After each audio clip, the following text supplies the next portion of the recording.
Hello everyone, this is ज्योति है। आज की वीडियो में हम बात करेंगे टाटा मोटर्स डीमर्जर के बारे में।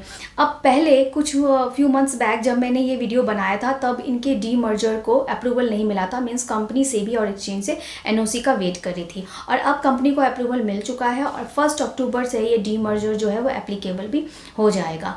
तो अब हम इस डीमर्जर से रिलेटेड सभी डिटेल्स की बात करेंगे, साथ ही देखेंगे कि ये कंपनी किस तरीके की है और लॉन्ग टर्म के लिए कंपनी कैसी है, कैसे फ़िलहाल इसके फाइनेंशियल्स चल रहे हैं, सभी चीज़ों के बारे में हम डिटेल में बात करेंगे। इसके अलावा इस स्टॉक में जो है काफ़ी ज़्यादा फॉल देखने को मिल रहा है। तो किस रीज़न से इसके शेयर प्राइस में इतना फॉल देखने को मिला है उसके ऊपर भी मैंने एक सेपरेट वीडियो बनाया है, आप वो भी जाके चेक कर सकते हैं। तो फिलहाल हम इस डीमर्जर की अगर बात करें तो अब इसको अप्रूवल मिल चुका है और कंपनी 2 हिस्सों में जो है वो डीमर्ज होने जा रही है। तो कमर्शियल व्हीकल वाला सेगमेंट अलग हो जाएगा, पैसेंजर व्हीकल वाला सेगमेंट अलग हो जाएगा। तो कमर्शियल व्हीकल जहाँ पे बस और ट्रक्स आती हैं, तो ये जो इनका सेगमेंट है वो Tata Motors limited commercial vehicle के नाम की कंपनी में चला जाएगा और इनका जो पैसेंजर व्हीकल वाला जो सेगमेंट है वो Tata motor passenger vehicle limited वाली कंपनी में सेपरेट हो जाएगा। तो दोनों जब अलग अलग तरीके से सेपरेट होकर अलग अलग नाम से एक्सचेंज पे लिस्ट होंगे तो इनके पोटेंशियल्स अनलॉक होंगे, वैल्यूशंस जो है वो सही फेयर वैल्यूशन कैलकुलेशन होगा, क्योंकि फिलहाल अभी जो इनका वैल्यूशन आता है वो दोनों मर्ज रहता है। तो जब दोनों सेपरेटली एक्सचेंज पे ट्रेड करेंगे और सेपरेटली वर्क करेंगे तो इनकी वैल्यूशंस जो है फेयर वैल्यूशंस होंगी, पोटेंशियल्स दोनों के अनलॉक होंगे और ग्रोथ आस्पेक्ट्स ज़्यादा बढ़ेंगे। क्योंकि जब हम किसी एक पर्टिकुलर चीज़ पर फोकस करना शुरू करते हैं तो वहाँ पे हमारा जो ध्यान है वो ज़्यादा अच्छा होता है और हमें सेपरेटली पता चलता है कि इस एरिया में हमें क्या इम्प्रूवमेंट करनी है। तो इसलिए इनकी वैल्यू को अनलॉक करने के लिए, पोटेंशियल्स को ग्रो करने के लिए, कंपनी की ग्रोथ के लिए दोनों ही सेगमेंट को सेपरेटली, दोनों ही कंपनीज़ को अलग अलग नाम से एक्सचेंज पे लिस्ट किया जाएगा। अब ये जो डीमर्जर है वो 1:1 के रेशो से होने वाला है। तो यहाँ पे शेयर होल्डर्स को हर एक टाटा मोटर के शेयर्स पे नई कंपनी का एक और शेयर मिल जाएगा। मतलब अभी अगर आपके पास मान लो एक शेयर है टाटा मोटर्स का और जब ये डीमर्जर हो जाएगा तो नई कंपनी का एक और शेयर आपको, उस कंपनी का भी एक और शेयर आपको मिल जाएगा। तो ये शेयर होल्डर्स के लिए यहाँ पे फ़ायदा होगा। अब 1 अक्टूबर से ये जो डीमर्जर है वो एप्लीकेबल हो जाएगा। आपको दिखने लगेगा कि दोनों कंपनी सेपरेटली एनएससी और बीएसई पे लिस्ट हो जाएगी। अब इस कंपनी का जो मैक्सिमम रेवेन्यू है वो आता है इनके जेएलआर से। तो जेएलआर का जो इनका सेगमेंट है वहाँ से इनको 71% तक रेवेन्यू आता है और जेएलआर का जो मेन मार्केट है वो यूके, यूएस, चाइना में है। तो अब यहाँ पे जेएलआर के सेल्स में जो है वो ड्रॉप देखने को मिली है। अब इनके कुछ कमर्शियल व्हीकल वाले सेगमेंट में भी और पैसेंजर व्हीकल की सेल्स में भी ड्रॉप देखने को मिला है। तो ये सारे जो रीजंस हैं कि जिनके शेयर प्राइस में जो कमी देखने को मिल रही है उसके ऊपर मैंने आपको बताया कि सेपरेट वीडियो है, आप वो जाके चेक कर सकते हैं। या हम उसके बारे में डिटेल में बात नहीं करेंगे, हम सिर्फ डीमर्जर की बात करेंगे।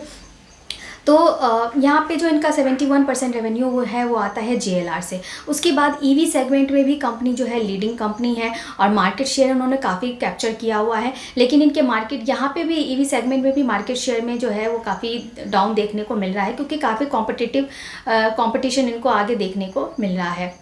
देन कमर्शियल व्हीकल्स में कंपनी जो है सबसे ज़्यादा व्हीकल सेल करने वाली ये कंपनी है। तो इनको काफ़ी ज़्यादा कॉम्पिटिटिव एडवांटेज तो है, लेकिन जहाँ पे कंपटीशन होता है वहाँ पे सस्टेनेबिलिटी और सस्टेन करना भी काफ़ी जो है वो एक चैलेंजिंग हो जाता है। तो अपने जो पेस को, जैसे कमर्शियल व्हीकल में मैंने आपको बताया कि सबसे ज़्यादा व्हीकल सेल करने वाली ये कंपनी है, तो उसको सस्टेन रखना भी इनके लिए काफ़ी चैलेंजिंग है। अब हम इस स्टॉक की बात करेंगे तो ये स्टॉक जो है वो एक साइक्लिक स्टॉक है, काफ़ी वॉलेटाइल स्टॉक है। एक साइकिल में नीचे आता है, एक साइकिल में ऊपर जाता है। तो कोविड टाइम में जहाँ पे ये स्टॉक 60 के आसपास पहुँच गया था, वहीं आप देखेंगे कि लास्ट ईयर ये स्टॉक 1000 के ऊपर ट्रेड कर रहा था। अभी 52 वीक्स हाई एंड लो की बात करेंगे तो 52 वीक्स के हाई पे ये स्टॉक 1100 के पास पहुंच गया था। 52 वीक्स के लो की बात करेंगे तो 500 समथिंग के आसपास ये स्टॉक ट्रेड कर रहा था।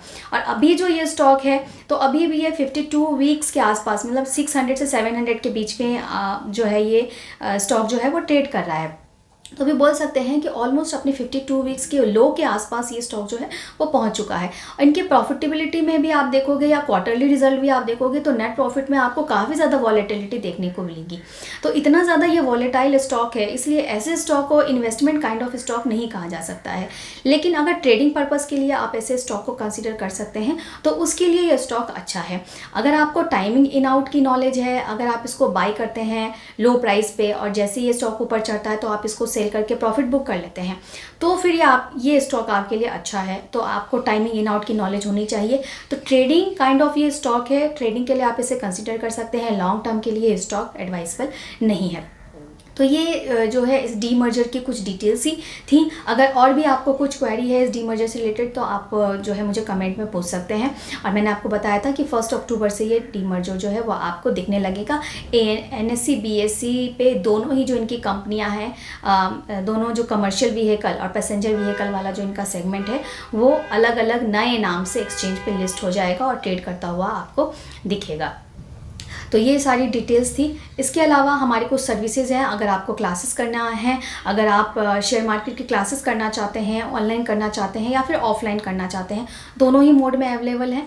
तो उसके लिए आप हमारे डिस्क्रिप्शन बॉक्स चेक करें या इस नंबर पर हमें पिंग करके इंक्वायरी कर सकते हैं। इसके अलावा अगर आप म्यूचुअल फंड रिलेटेड भी कोई गाइडेंस चाहते हैं, आप म्यूचुअल फंड में इन्वेस्टमेंट करते हैं या करने की सोच रहे हैं या फिर अपना पोर्टफोलियो रिव्यू कराना चाहते हैं, तो उसके लिए भी आप हमें इस नंबर पे कांटेक्ट करें, आपको यहाँ पे सारी हेल्प मिल जाएगी। और ऐसे ही वीडियोस के लिए चैनल को सब्सक्राइब करके भी ज़रूर रख लीजिए। Thank you.